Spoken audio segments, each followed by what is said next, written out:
আজ বলবো আপনাদেরকে কিছু বেসিক টার্ম, যেটা স্টক মার্কেটে এন্ট্রি করতে হলে যে টার্মগুলো অবশ্যই আপনাদের জানা দরকার। যার প্রথম 1 নম্বরে থাকবে ভলিউম। ভলিউম হলো কোনো পার্টিকুলার স্টকের বা শেয়ারের ডেইলি যে সংখ্যক শেয়ার কেনা এবং বেচা, মানে কেনা প্লাস বেচা হলো, সেই সংখ্যাটাকে হলো ওই স্টকের volume.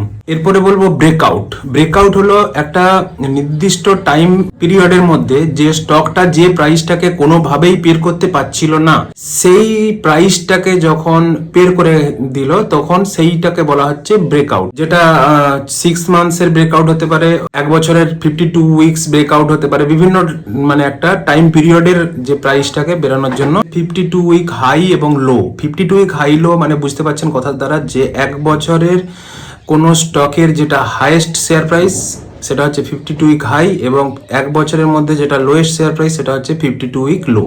Support resistance. Support resistance হলো কোনো স্টকের প্রাইস প্রায়ই যে প্রাইসে উপর থেকে নিচে নেমে যে প্রাইস থেকে আবার উপর দিকে ওঠা শুরু করে, সেই প্রাইসটা হলো সাপোর্ট লেভেল।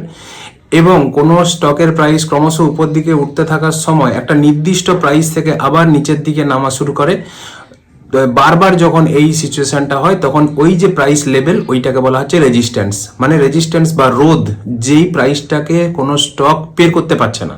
আর সাপোর্ট হলো নিচের দিক থেকে একটা সাপোর্ট দেওয়া থাকলো, যে কোনো স্টক নিচের দিকে নামতে শুরু করলে ওই সাপোর্ট লেভেলে একটা সাপোর্ট পায়, সাপোর্ট পেয়ে আবার উপরের দিকে যাওয়া শুরু করে। তার নিচের যে লেয়ারটা সেটাকে বলা হচ্ছে সাপোর্ট, এবং উপরের যে লেয়ারটা সেটাকে বলা হচ্ছে রেজিস্ট্যান্স।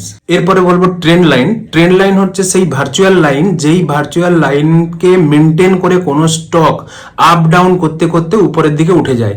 তো যে লাইন বরাবর স্টকটা উপরের দিকে উঠতে থাকে সেই লাইনটাকে বলা হচ্ছে ট্রেন্ড লাইন। ট্রেন্ড লাইন দিয়ে কোনো স্টক উপরের দিকে যাচ্ছে না নিচের দিকে যাচ্ছে, অর্থাৎ কোনো স্টক বুলিশ না বেয়ারিশ, সেটা প্রেডিক্ট করা হয়।